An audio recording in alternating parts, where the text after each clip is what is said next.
Okay, welcome to the stream, and we're running out of food, says the National Farmers Union. Now, you know, over the last couple of weeks we've covered things from the cyber attacks, from the co-op through to M&S, and now all these other cyber attacks and issues with the food chain. And last week I talked about how I wanted you to drop in the comments around if what the media was reporting on was true or not. So I said, please drop in the comments, go into your local co-op or M&S and tell me if the shelves are empty like the media is reporting on. And I've got to put my hands up, ladies and gentlemen, and say, I was not correct on that one. I thought they were lying, but so many of you also sent pictures over email and dropped comments saying, yeah, my supermarket shelves are completely empty on meats, on vegetables, on all the, and you saying so you went to other stores, but some of you said you went to 2 or 3 stores before you found food. So I was very, very surprised by that. So thank you for sort of confirming that. So I've been looking into a few things this week and I'm building some sort of patterns, and there's so much of this, from chickens to potatoes. Britain's never grown less of its own food. British farmers suffer one of the worst harvests since records began. Food insecurity rising in the UK. I mean, this just goes on and on and on. We've just had another one. This article just came out an hour or two ago. This one's all about UK supermarket crisis as Britain turns to other countries for food. And it kind of got me asking the question, what exactly is going on here? I've been diving into the data today and reading the reports from the National Farmers Union right through to government reports, independent think tanks, and it's somewhat alarming what is going on with British food. Now, I think a lot of this is linking back to the things that we covered a year ago, and well, not just a year ago with the food insecurity problems, but it's also what's been happening recently with the new taxes on farmers. And a lot of the food then, a lot of the farmland is going to these mega corporations. If you remember the piece I did on that, it's going to these mega corporations. And it reminds me of what used to happen with some of these old mines, the copper and the tin mines back in the, hundreds of years ago in England, where what they used to do was they would export the metals, they would export certain things, even food. They would export the potatoes, if you remember, and those famines and things. They would export the food to other countries, even though their own people needed it. And I think that's kind of a similar pattern to what we're seeing. I want to just read a couple of things that this journalist talked about here then. And it says that we are increasingly reliant on food from overseas here, and that we are about to have a vulnerability crisis. Shelves have never been so reliant on imports from overseas. This has just been revealed. Official figures from the Department of Environment, Food and Rural Affairs, so DEFRA in the UK, show the amount of food consumed in Britain has fallen to 62%. This is a low. It's only 62%. So if you think about that, 62%, that means by the time you get to August, if we had to rely on our own food, you wouldn't eat for August, September, October, November, December. There wouldn't be any food left. And that's how reliant we've become now on imports of food. And it actually gets worse. We've got to talk about the fishing. The fishing, my goodness. We've got to talk about that in a minute. We've got to talk about a couple of other things. But this is just seeming to get worse and worse. The food resilience was already weak, and now it's even weaker. Tim Lang, who is a professor at the City University of London, said the public is in a complete fantasy world of thinking that your supermarket will always deliver, and that the public has absolutely no idea what's happening to our food chain. I would somewhat agree with him. He said, we're not even self-sufficient in potatoes. We're importing them from Egypt. And Egypt is drought stressed as well. And he says most of our vegetables, fruit is from Spain, which is also water stressed. It's bonkers that we're not doing any of this ourselves. He said, to add insult to injury, now British beef, America's about to the USA, for my American subscribers, is now allowed to import to the UK not 1,000 tonnes a year, but 13,000 tonnes a year. He said Britain does not have a food policy which encourages farmers to grow crops for supermarkets, and they're just being destroyed by these supermarkets and with these new tax policies on the farmers. Terrible. The fundamental problem we've got in Britain with agriculture and food production is we don't incentivize farmers to grow food. They're growing commodities. Another thing, we've got to talk and focus on food today, but I wanted to just pick up on another major cyber attack before we go back into the food, because we've got a lot to talk about on food. I was just reading through this. This is from the government legal department, and this is data from hundreds of thousands of people has just been stolen from the government. So again, I know I talked about this last week, and it kind of fits perfectly with today's video, almost flawlessly, because this has just come out this afternoon, this article. This is it just here. And I said last week, one thing I did was a data removal thing for security. I'll tell you about another thing I do in a moment. But let me just tell you about this first.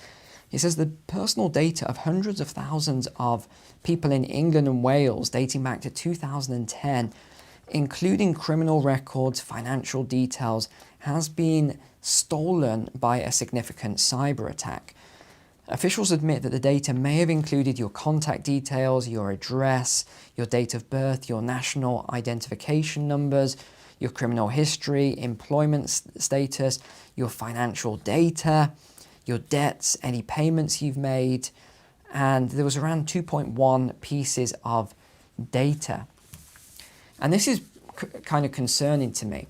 Now, if you didn't watch last week's video where I talked about how I've been the victim of fraud and what do they call it? Not just fraud, but where people clone your information, apply for loans and things like that. I've been hacked. I've had all sorts of things. And one of the things I told you about last week was a data removal service. So hopefully you've done that one, because that will solve a lot of it. But I wanted to just tell you about one other thing that I highly recommend. In fact, let me just tell you first why I want to give you some background to this. So several years ago, I made a really stupid mistake. Stupid mistake. I was in a hotel and I was on the internet, and all of a sudden, and I was on the public, it's a public internet, it's one that's, open, you just access. And I was on my emails, and all of a sudden I got a message from the hotel manager, and it said, "Oh, hey, Neil, thanks for checking in, welcome, blah, blah, blah. Here's your free restaurant meal ticket and drinks at the bar." So, okay, let me have a look at this. This is great. I've just checked into the hotel. Some of you already know where this is going. And then there was a PDF that you click, right? Or it might have been a link. It was either a PDF or a link that you click. So, of course, I clicked it to get this free meal and vouchers. Look, no one's above a free meal, let me tell you, and my drink vouchers. And it didn't work. And I thought, oh, that's strange. So here's my laptop open. I go down to the hotel to see the manager, and they said, "We haven't emailed you a free meal voucher or drinks." So instantly, I sprinted as fast as I could back to my room, really quickly checked, and my VPN wasn't turned on. So what had happened was, I found out from a friend of mine who's a data expert. He said, yeah, that's what happens. They go onto these open networks. So this is a warning for you if you use cafes or restaurants or these sort of open hotels, these open networks. You've got to use a VPN, 100%. So my VPN wasn't on. If it was, that would never have happened. So I got hacked yet again, and it was a whole thing. It took ages to get it all resolved, and it was the worst possible timing because I needed to do videos. You probably remember I was offline for about 3 days. I couldn't even access my account. I couldn't do anything. So now that I've given you context to that a second, let me just show you this.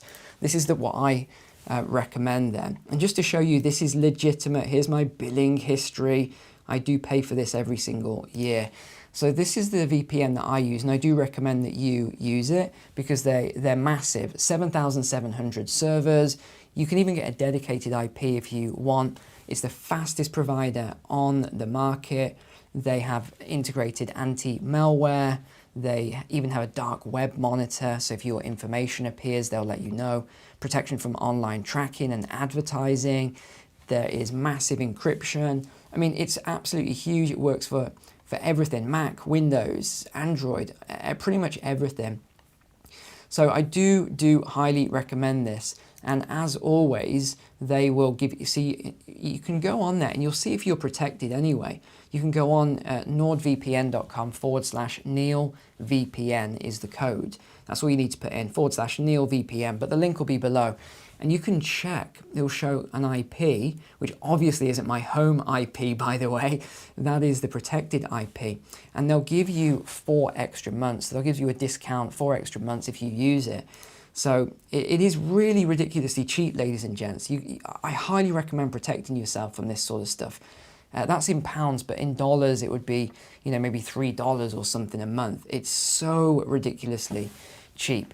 So that's all I'll say on it. I won't go on a massive, long, 10-minute pitch on the services. You know yourself, if you need something like that, definitely look at that. So let's go back to all this then. Ministry of Justice source put the breach here, this cyber attack, due to the negligent and mismanagement. There hadn't been any systems in place. They've known about this for years, but they didn't do anything about it. And the Ministry of Justice said they became aware of it on the 23rd of April. What's the date today? The 19th of May.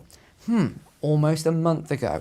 But they've only just discovered on Friday, so 3 days ago, that it was much wider and took everyone's data. So they waited until Monday, again, to let everyone know, even though they've known for a month. It's the same thing all over again. It really is. Officials are attempting to now upgrade the system in order to replace the old system. They said it will take a couple of weeks. Well, why didn't they do that in the first place? Why not spend because they're reactive and not proactive, and this is the problem. We would urge all members of the public who have applied for legal aid in this time period to take steps to safeguard themselves. We recommend you are alert for any suspicious activity, such as unknown messages or phone calls, and also change your passwords. Well, that's useful. If it goes back to 2010, change your passwords. Since the discovery of the attack, they've been working around the clock with the National Cybersecurity Centre to bolster the security. They say you should take radical action on this. Okay, well, there you go. That's that. Let's get back into the food security stuff. But again, just another example of all of these cyber attacks that just keep happening over and over again. And by the way, I don't think I mentioned that Nord works on all your devices, and you can have 10 on one single plan. So yeah, if you've got a household of 10 devices, you can use it on all of them. So just a quick one. Starmer surrenders. Okay, we've got to talk about both of these together because you've got one from the Telegraph, and you've got one from the Guardian, and they are polar opposite stories talking about the same thing. The Telegraph says Starmer surrenders EU access to British fishing waters for 12 years. And I remember this was a whole big thing around Brexit. They didn't want the EU to have access to the waters around the UK because it's very rich with fish. And they said they needed to replenish the fish stock and everything else. But now Starmer's agreed to give it to them for 12 more years. And this is in order to secure this new deal with Ursula, who we all know very well, don't we? So this goes on until 2038 in agreement to boost trade because of the lost trade they've got with the US and the new tariffs. That is a bad deal for the UK, even though all the media patted him on the back and said, well done, well done. I'm not sure what was well done about it. We've now got higher tariffs than we had before. So don't ask me why that's a well done situation. Britain has also agreed to align with EU plant and animal health laws and we are going to be subject to the European Court of Justice decisions over them. Wait, what? So there was Brexit to get out of all of this, and now they've got, let me read that again. European Court of Justice decisions over this stuff now. Wow, that's unbelievable. Okay. The agreement that was struck is going to be signed off by the 27 member states in London. Boris Johnson's deal reduced the annual quota that could be caught by EU fishermen by 25% up to 2026. Now, Keir Starmer has agreed 75% until 2038. This is pretty unbelievable to me. Labour's decision to concede that point was met with fury on Monday, claims it will kill the economy of coastal communities. You know what's funny about this? So they're basically the EU, the fishermen, they're going to come to the UK waters, catch the fish, take it back to their country, whatever they're going to do with it, put it on probably a plane or a boat or a truck, and they're going to send it back to the UK to sell the fish. I just thought about that as I was reading it. They're actually going to sell some of that fish back to the UK. That is unbelievable. But this is how these things are done. Okay, now we've got a pro article here. Deal with EU will make food cheaper and add £9 billion to the UK economy, says the Prime Minister. Okay, so again, it's kind of biased.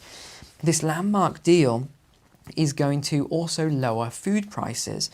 Now, I looked into this as to how it will lower food prices, but again, it's always the same. They never say how it's going to happen. They just say, lower prices, more money, you're going to get this, you're going to do that.